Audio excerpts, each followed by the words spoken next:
On today's show, reacting to and discussing the latest in Padres news, including Xander Bogaerts moving to second base, which is crazy, the possibility of extending Ha-Seong Kim, interim chairman Eric Kusenza's comments regarding the Padres' future and spending, and answering some of your listener questions and comments. Oh yeah, it's a big show. Happy Monday, everybody. Let's get into it. You are Locked On Padres, your daily San Diego Padres podcast. Part of the Locked On Podcast Network, your team every day.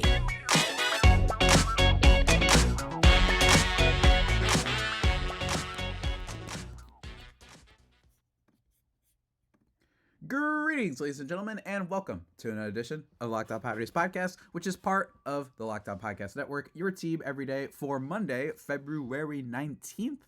As always, I'm your host with sometimes occasionally, but I promise you certainly not always the most, Javier Reyes. You can follow me on Twitter at Javipeno, that's JAVIIPENO, or at LO_Padres if you only want Padres content. Starting to ramp that account up, you know what I mean? We're getting into the thick of it, folks. We're getting into the vibes of spring training and soon opening day. It's going to be here right before you know it. I'm telling you.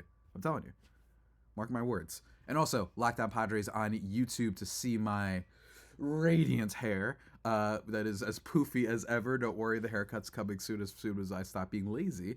Go check that out, and also be sure to leave some of your comments or questions if you want to be featured in the Padres Mailbag Monday sort of thing that we started last week, and we will be answering some of the questions and comments that I receive via DM and on YouTube. So this will be a fun episode, guys. I am very excited. We got a lot to talk about. It's funny because right after last episode, go check it out, I talked about Xander Bogaerts' need to bounce back and a little bit of slander towards Trey Turner. And right after I published that episode, maybe an hour and a half, 2 hours later, it came out that Xander Bogaerts is moving to second base. So that will be the first item on our list to discuss today, folks. Crazy stuff. But also, folks, remember today's episode is brought to you by FanDuel. Make every moment more. New customers, join today and you'll get $150 in bonus bets if your first bet of $5 or more wins. Visit FanDuel.com/lockedon to get started. Let's get started, folks.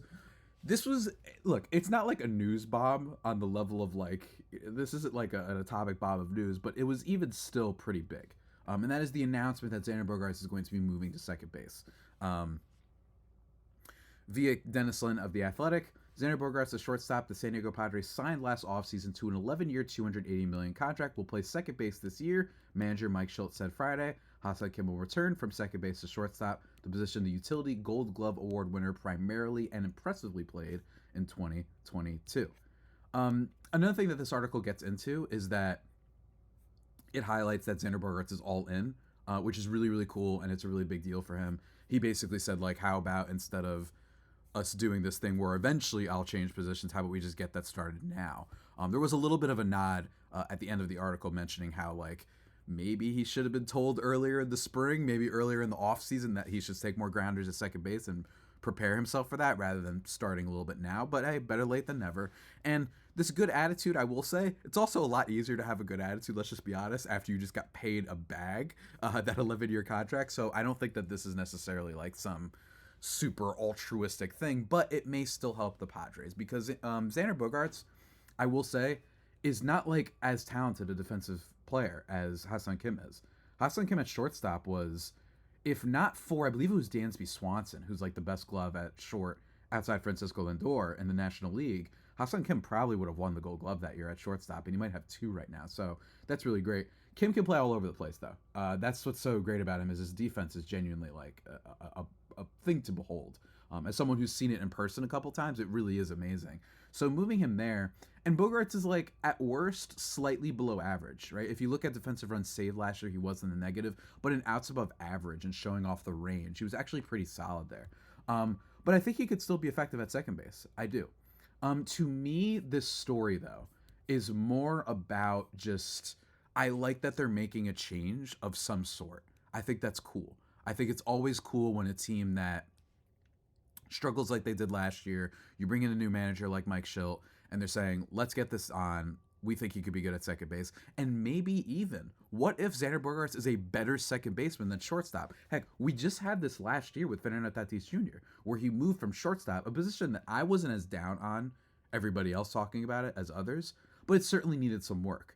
And you saw him move to right field and won a platinum glove. So maybe this will be even better. Maybe we know what we'll get out of Kim at shortstop, and then Xander Bogaerts can transition and be like a gold glove caliber second baseman. Who knows, right? Like, that's totally in the cards, and that would be an electric development for the Padres.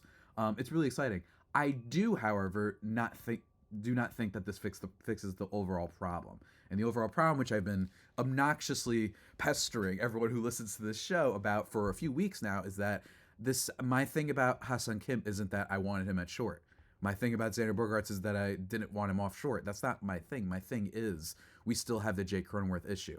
Because I see a lot of people celebrating, well, look, like, this is great because Kim is the real best defensive shortstop. Well, I would like to take that same energy with Jake Cronenworth, who, once again, I must bring up, had 4.2 F4 for 2 separate seasons, including the season when his bat went down in 2022. And then you moved into first base and the defensive value wasn't there. So that is why, or at least another big reason why I was thinking of trading Ha-Seong Kim, because of the free agency and because of the fact that whatever you get back in return, you're also technically getting Jake Cronenworth in return, at least in my opinion. Instead of trying to bury that contract and just forget about it or trade him or what else, it's like, let's try and salvage it. What if he's a 4-win player at second? What if Bogaerts is a 5-win player at short? Right? Like, what if his bat comes back, he starts driving in more runs? It's really the only thing that really, his stats from afar aren't that bad from last year. It's just that he didn't drive anybody in. As I noted on the podcast from Friday, like, Gary Sanchez had only like 10 less RBIs than him in like 100 less games. So again, crazy stuff, right? So that's where I'm at, is that I don't think this solves the problem, but it is still cool and it's a nice change up and a bold new direction already to start with new manager Mike Shildt. So that's very exciting. I don't think it fixes the problem, but who knows? Maybe Xander Bogaerts is awesome at second base. Maybe he's going to transition and be there better. Maybe this will help his abilities to age better. I don't know. I think that there's a lot of interesting things that go around this. And again, I will say, a lot easier to be all in on this once you got your bag. I think that for Xander Bogaerts, is it possible that he was playing shortstop all these years just because that is the position that gets paid more? Yes, absolutely, because shortstops are regarded usually as the highlight captain of the defense, outside catcher, and like the most athletic players, right? It's similar to, say, people who think Soto should be a DH. It's like, yeah, he probably should, but also he's not going to get paid nearly as much if he's a DH. So that's why he's still playing outfield, and that's why Boris won't allow him to move off. So it's a little bit similar to that, but Bogaerts got paid, so he's like, hey, well, whatever. Like, it's not like anything could happen to me. So still really cool, though. Cool to see that everyone seems to be on the same page with Mike Shildt, at least at an early start. But that's not all of the news, ladies and gentlemen. It's not all of the news. Not even close. Not even close, ladies and gentlemen. The next piece of news that I want to talk about really quickly is Eric Kutsenda, who was named the temporary chairman after Peter Seidler's death this past year, RIP of course, says the Padres will continue Seidler's vision, but the future remains hazy. That is an article from Dennis Lynn at The Athletic. Look, in terms of new ownership, I think that there's a lot of questions right now. I do like the investment in the new lab that they did a few weeks ago. That was really cool. Just have something going at that college, I believe. I forgot where it was, but don't get me wrong, that's really cool. But in quotes from this Dennis Lynn Athletic piece, there's a lot of alignment around where we're headed, what our objectives are for the year, Kutsenda says. A lot of excitement, a lot of talk about continuing Peter's vision for what this team can be and should be, not only for itself, but also for the city of San Diego. Eric Grupner was also talking about this too. And as Dennis Lynn mentions in his article, still, Kutsenda and Grupner's 10-minute media address, this was on Friday, came amid the start of a decidedly different spring. Despite a third consecutive year of increased season ticket prices, the front office over the winter traded away star hitter Juan Soto and lowered payroll, according to Fangraphs, from $255 million to $159 million. The Padres, after multiple seasons of significantly leveraged investments, have committed to a plan to return to compliance this season with Major League Baseball's debt service rules. And Saturday, unlike a year ago, there was no soaring rhetoric from ownership about a full-fledged World Series pursuit. So, again, this is tough. And as Kutsenda says later, I think we went into the year with the view of assembling talent and balance for the team. Payroll's an output of that. So here's the thing. I do not think that after Peter Seidler's death, they're going to be so bold and so in your face about, like, we're not going to be spending anymore. Now we don't have him in charge. So that was his thing. And this is our thing. Our thing's going to be more business. I think it's hard to say. I do think that point about how they didn't roar about the championship rhetoric is important, but that doesn't necessarily mean that they don't want it just because you don't say it publicly, right? Maybe they're trying to be a little bit more low key, try to not put too much pressure and too much spotlight on this team. That's totally possible. Look, this is such a complicated discussion, right? I think that on the one hand, it's a non-story in my opinion, because this is more of like we'll see potentially at the trade deadline or until next offseason, because I do believe that this free agent class is actually not that good. So I actually don't blame Padres management for saying, let's chill out for a little bit. So again, it's very difficult to view all this, but it is true that when you go down from the payroll and when your season ticket prices are still up, it is worrisome. If you look at the Boston Red Sox the past few years, their season ticket prices went up despite giving away the best player, Mookie Betts, that they'd had since Pedro Martinez, right? Like they literally traded away that guy because they were cheap and then got like a slapdick prospect and in the wise words, the immortal words of Blake Snell, and just some sort of random other pieces, right?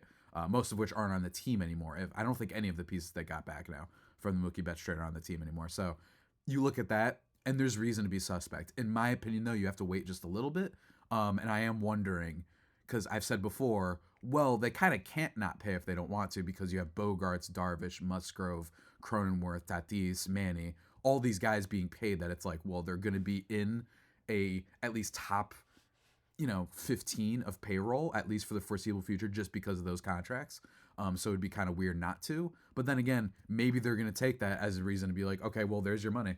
You spent it already, so we're done now, which isn't a good thing. However, the good thing is the Padres are still spending. They're in a very unique position, unlike other teams, where they are still adding and they still have talent and they still have a lot of signs that they're trying to compete now. But again, I still think it's a little bit of a non-story until we get to next offseason, which is the offseason that a few weeks ago was discussed and reported as like, that's what they want to do. They want to splurge next offseason because they like it more. And hey, the Dodgers did the same thing. Dodgers didn't spend last year, and then they splurged like crazy this offseason. So maybe the Padres are taking a note out of the Dodgers playbook. So I guess we'll just have to see. But that's not all for the news and notes, ladies and gentlemen. We're going to be talking about another report that came out involving one Ha-Seong Kim. Dare I say the superstar, most interesting person to talk about on this podcast, guys. But before we get into that, I want to talk to you about someone who is just like Ha-Seong Kim, and that is the always reliable attribute that he has, and that comes in the form of FanDuel. When it comes to making your bets, FanDuel is the place to go, ladies and gentlemen. Look, football is over. You might have heard. I mean, you definitely probably heard. The Super Bowl was the most watched event since the moon landing. Crazy, right? But anyway, basketball is kicking in high gear, ladies and gentlemen. March Madness is coming up. If you're like me, you've been watching the women's game and enjoying just the grace, the magnificence of Caitlin Clark, but also NBA All-Star Weekend just came to an end, and the NBA season is rolling around, and they've got bets on all these things, folks. If you're a hoops head, don't worry. They got you covered over here. New customers, you get $150 in bonus bets with any winning $5 money line bet. It's $150 if you win or win. I'm sorry. Excuse me. I messed up my ad read here. Not my finest showing. What can I say? $150 if you win that bet. That's really cool. And it's just $5, so you get $150 in bonus bets, quick bets, live same game parlays, exclusive props, and much more. And again, I'm telling you, just bet on some Victor Wembanyama stats, because that dude can stuff the stat sheet on everything seemingly. You want to bet on over 4 blocks? You have a decent chance at that. I'm telling you, that's what I've been looking at lately. But again, guys, go visit FanDuel.com/lockedon and shoot your shot, folks. That's what you got to do. You got to shoot your shot. It's important. Absolutely do that. Go do that, ladies and gentlemen. FanDuel, official sportsbook partner of the NBA.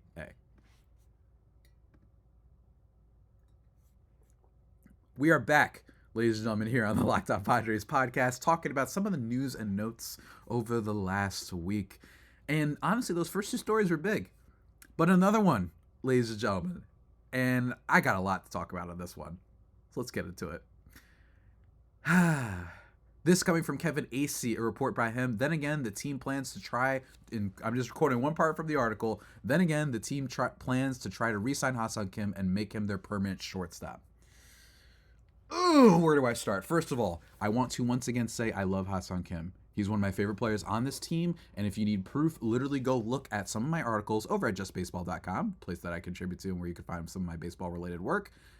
I wrote about him being the Padres X Factor. He's one of my favorite players on the team. I've been in on the Ha-Seong Kim trade of glory and divine heaven for years now. I was pro him when they first brought him over. I was even more pro him after that first rookie year, right? Because I thought that he wasn't given an opportunity, and look what happened.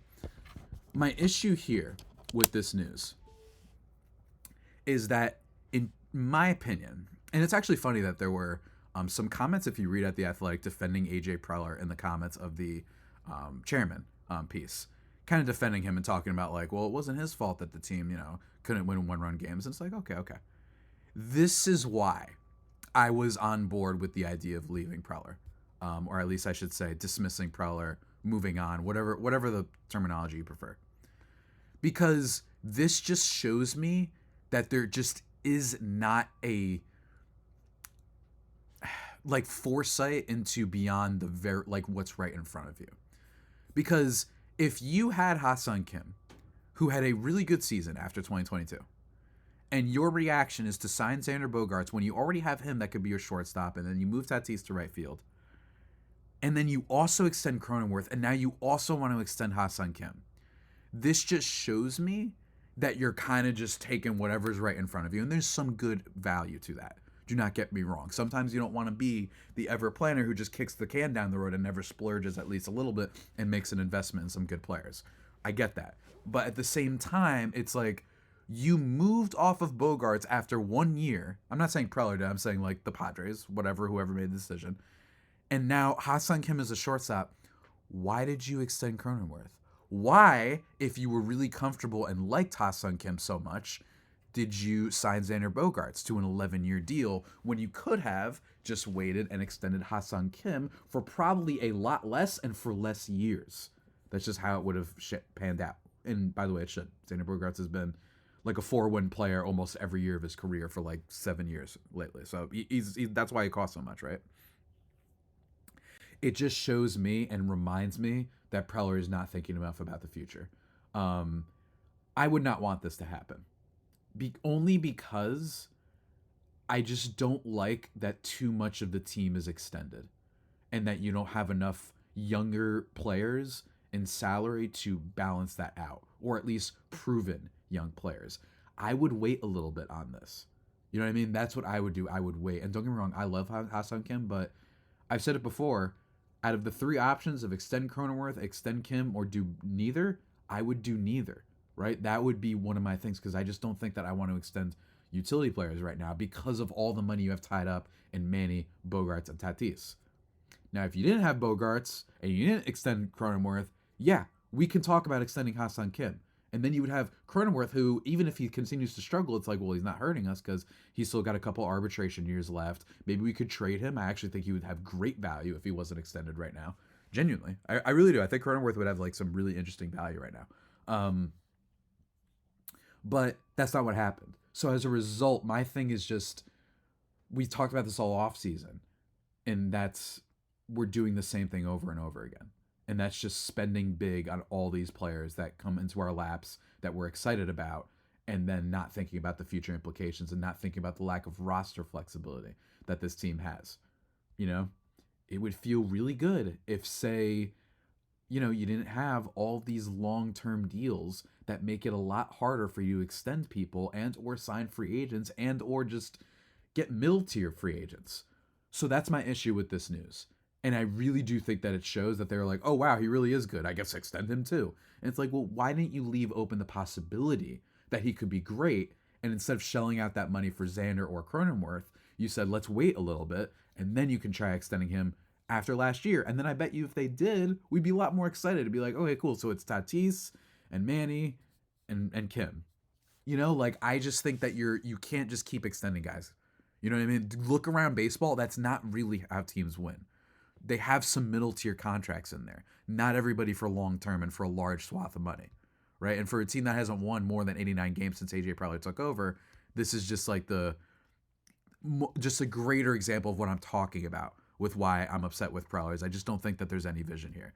And I like Ha-Seong Kim. I think that if anything, this report shows that probably not getting traded, unless there's some weird, chicanery behind the scenes. Maybe there's some politics to this where they want it to get out there. That way teams think they don't have as much leverage and that the Padres really don't have to trade him, right? They want to do, it's like a wink thing where it's like, hey, we're putting this out there that way, that could be it. But otherwise, it's frustrating to me. But that's all I'm going to say about that, because I imagine we're going to be hearing more about this later on. In other news, some little bit of side things, some little fun things to close this out, guys. Rob Manfred is stepping down in 2029. Pretty crazy. And I didn't lead the show with that because it's not Padres, but it's probably the biggest overall story. Rob Manfred has received a lot of criticism, almost entirely warranted, especially with the lockout, especially with teams. And in my opinion, it's hard not to view this in light of what's been going on with the A's as something to do with the A's. I don't know what it is exactly. It's weird to say so early on that you're going to be stepping down. I don't know. It's just a weird vibe to me. I don't understand this story fully.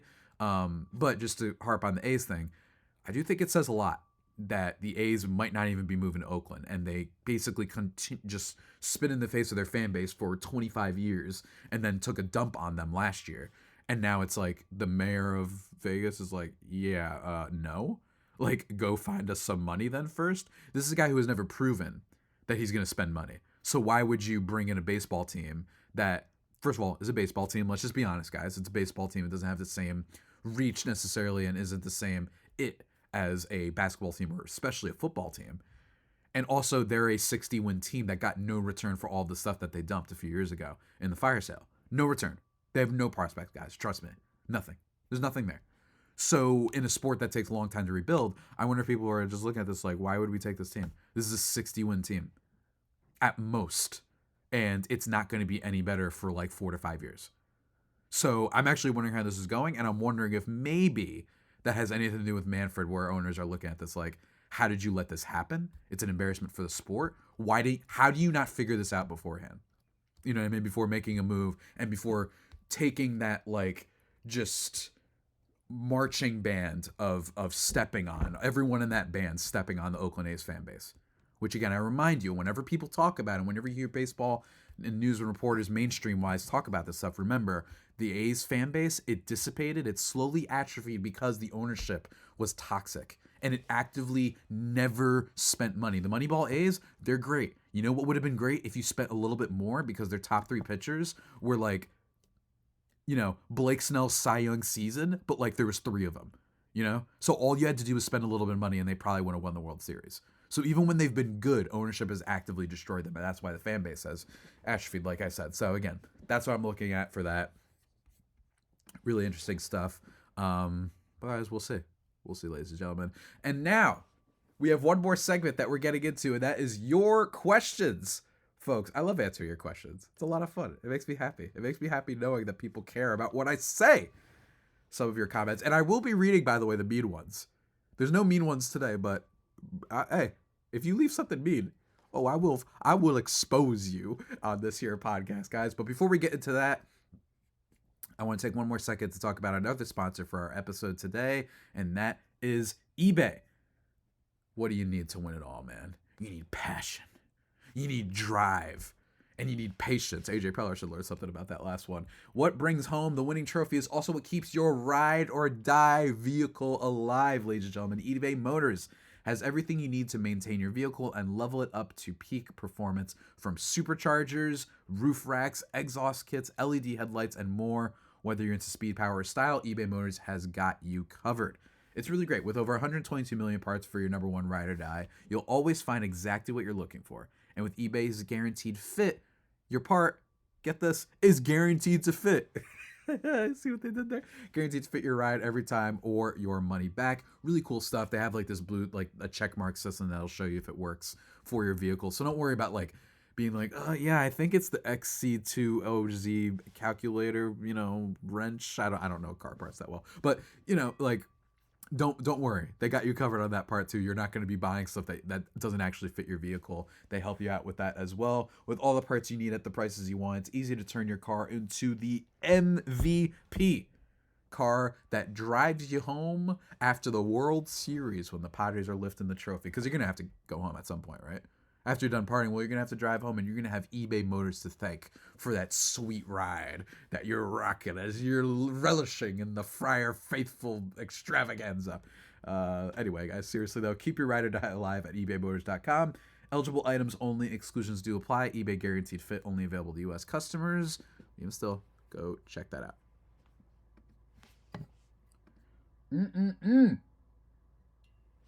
Ladies and gentlemen, we are back here on the Locked On Padres podcast, the waning moments of the podcast, folks.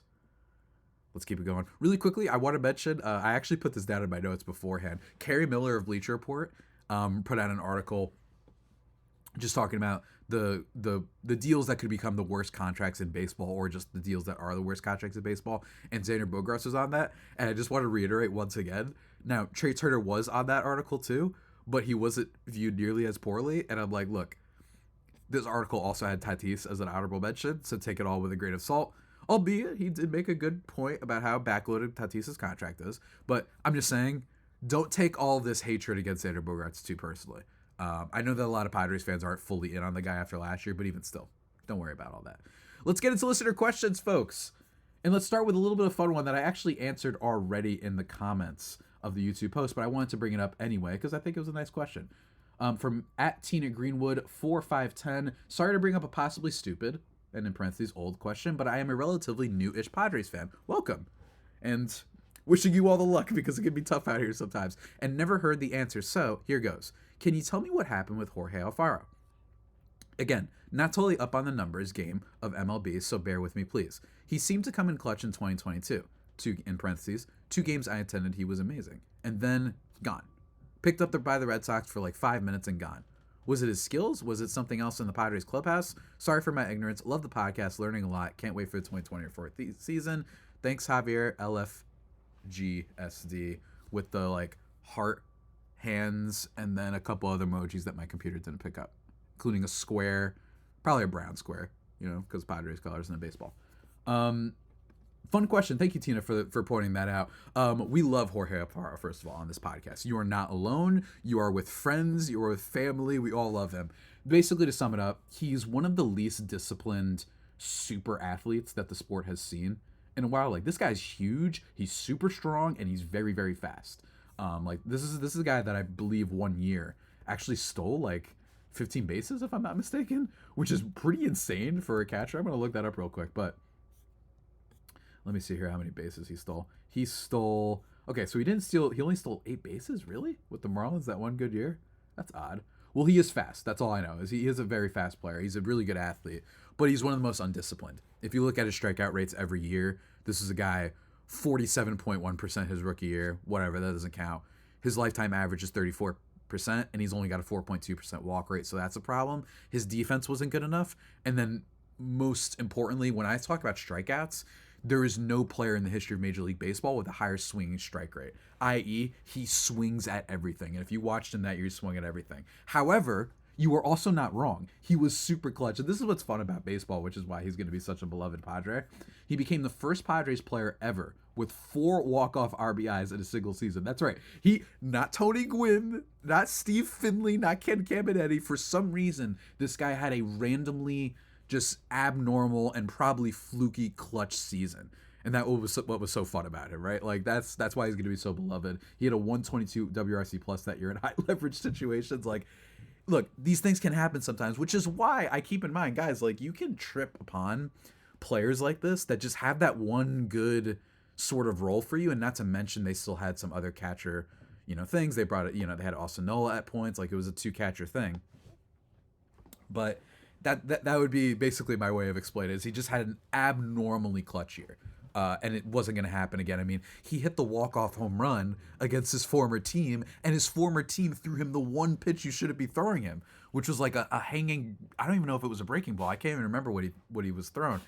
People would have to look that up and get back to me. But, he walked off against the Marlins. He walked off against all these teams, and it was fun. And he had the let's effing go San Diego comments after the game, and that's why he became a little bit of a cult hero. So love you, Alfaro. We miss you very much. Wasn't a great player, but he did have just randomly a fun little memorable, wow, why was this guy so clutch for us season, which I appreciate very much. Next question, though. Next question from @Chris Chapman. Question for Mailbag Monday. Let's say the Padres don't make any other outfield moves. Should Jackson Merrill platoon in center field with Azocar or develop further down in the farm first? I think so, Chris. This is a great question, and I think this is one of the questions of the offseason. Is just how is the outfield going to be built out?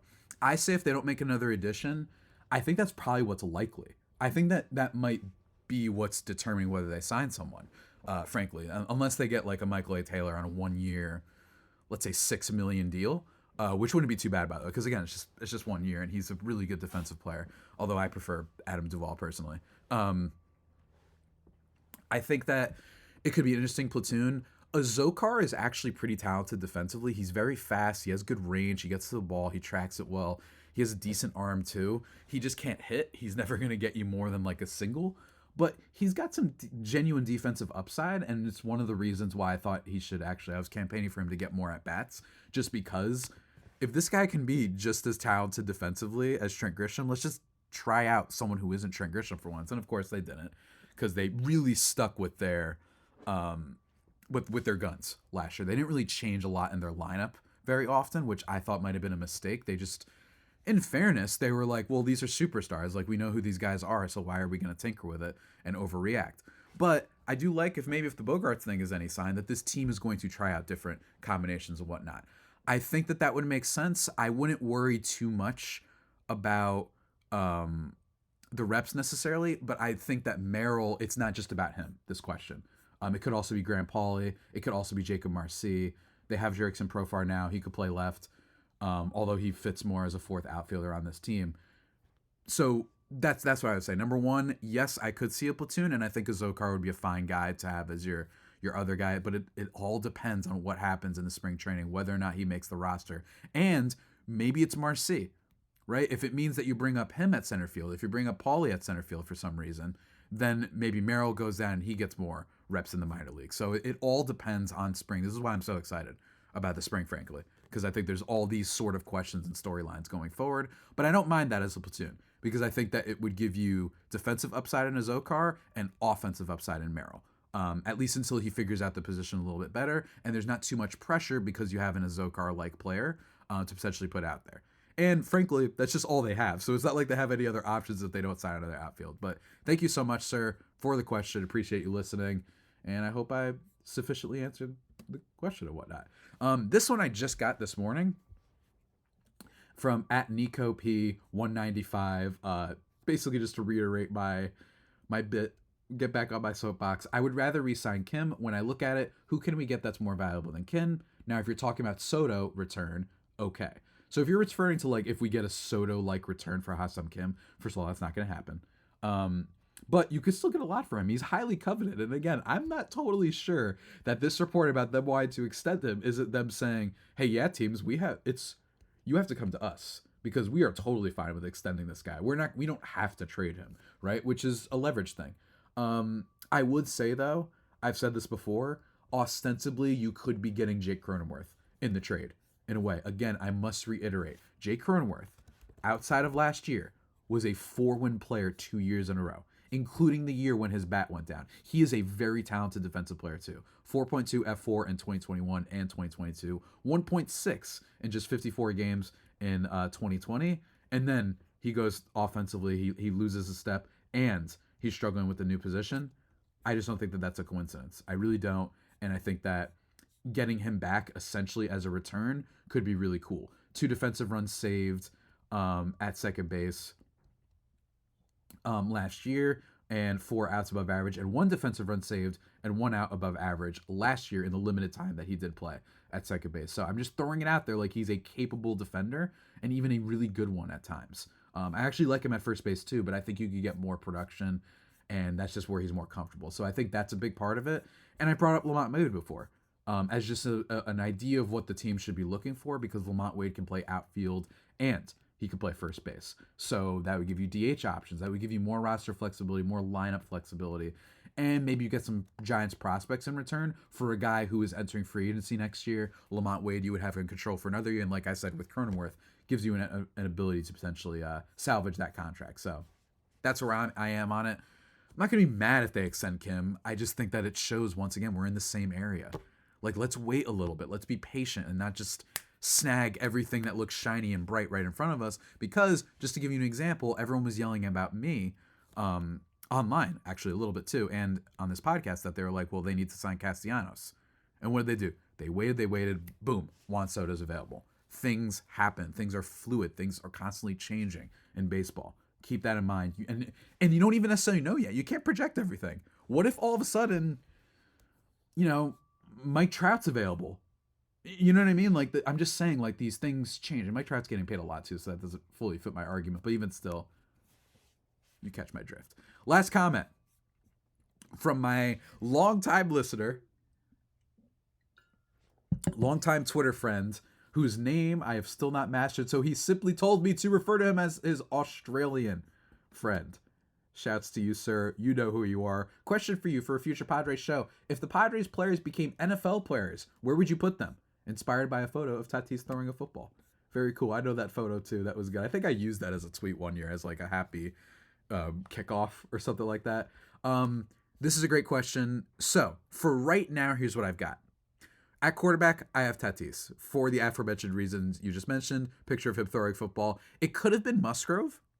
I think Musgrove has like a big, nice quarterback body, can move around. He's got a little bit of that like tall tower that's really hard to tackle and bring down in the pocket vibe to him. But I like Tatis's dual threat ability. The fact that he could become a running quarterback similar to, say, Kyler Murray, right? Kyler Murray was going to be a star baseball player, and then he went football for obvious reasons. He was first overall pick. And so that's why I see about Tatis. For some defensive end, defensive linemen, AJ Morejon. Look, he has the power with the fastball. So why not have the power at the line? I want him crushing people, ladies and gentlemen. As one of the two wide receivers, Xander Bogaerts, just solid athlete, fast, decently tall enough. I think he could be a solid wide out. And he moved around in the infield a bunch. Jake Cronenworth as like a slot wide receiver, so like little intermediate routes, not necessarily the deep guy. And I know, again, it's not like Bogaerts is huge enough to be that guy, but I don't know if there's like a huge titan on this team. Although I will say there's this prospect for the Padres. I forgot his name, but he throws like 106 and he's a titan. He looks amazing. I forgot what his name is, but it's a really cool name. He could potentially be a wide receiver. Well, I mentioned, defensive lineman. I've got Morejon as one of them. As the tight end, I have Joe Musgrove. So while he's not the quarterback, I could see him being a good blocker. He seems like he's a team player. He'll block for you sometimes, and he'll go buck wild on offense the other time, catching those big passes across the middle that you need a big body for. So I see that. Either as a punt returner or the running back, I have Ha-Seong Kim. Look, he doesn't have the what's it called? The football player makeup. And I'm not saying that for some reasons you might think I'm saying. I'm saying more that he's 5'9".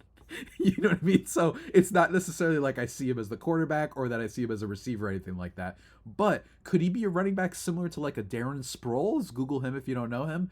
Short guy, but who was vicious and would like squeeze through the holes and find a way. I could see that. And I could also see him as a punt returner who potentially takes those back, but more primarily as a running back in the mold of a Darren Sproles. Go look up Darren Sproles highlights. He was a beloved player for a while. Linebacker, I've got Machado. Ryan Weathers would have been perfect here too. Ryan Weathers feels like he would have been an awesome football player. He just lumbers around like, I don't know, he just looks like a freak athlete. But Manny, he's the captain of the team, so he's going to be captain of the defense. That's how it's got to go. And then lastly, some other ones. Head coach, I've got you, Darvish. Feels like he'd have just great sideline posture and just look super cool. He would just stand there and look out into the horizon. And then he would go with this with his fingers. He'd put some combination, and all of a sudden they'd score a touchdown the next play. I think Yu Darvish would be great as a head coach. Again, for primarily the posture. Offensive coordinator, Jerickson Profar, mostly a curator of vibes. And the offense, you need to do that with guys like Ha-Seong Kim and Xander Bogaerts and Fernando Tatis Jr. as your main offensive people. Same thing for Musgrove, so I think he'd be great there. And defensive coordinator Campizano, because he already is basically a defensive coordinator on the team. So that's what I've got. There's plenty of other positions, but I didn't want to get too deep in the weeds on it because this is a baseball podcast after all. But thank you, my Australian goat, for messaging me that. That was really fun. So shouts to that country. Shouts to football country here in the States. We're all the same. You know what I mean? And with that all being said, everybody, that about does it for today's edition of the Locked On Padres podcast, the only pod that may be better than the Padres themselves. In terms of the future of this podcast, might be doing a crossover Locked On Orioles host Connor Newcomb this week, talking about Anthony Santander. Going to be talking about the free agency class next year. I mean, it's a little bit relevant to what we talked about earlier about ownership. So going to be talking about that as well. Going to be talking about potential opening day lineups. Going to be talking about, I don't know, ranking the Padres, looking at old takes, old players the Padres are interested in. There's a lot of fun to still be had on this show, guys. Believe you me. And I still think a signing's coming. I still think there's another deal incoming. So be prepared for that and keep it here on Locked On Padres because we will cover all things Padres. Until next time, stay safe and, of course, stay faithful, my Friar Faithful homies. Take care.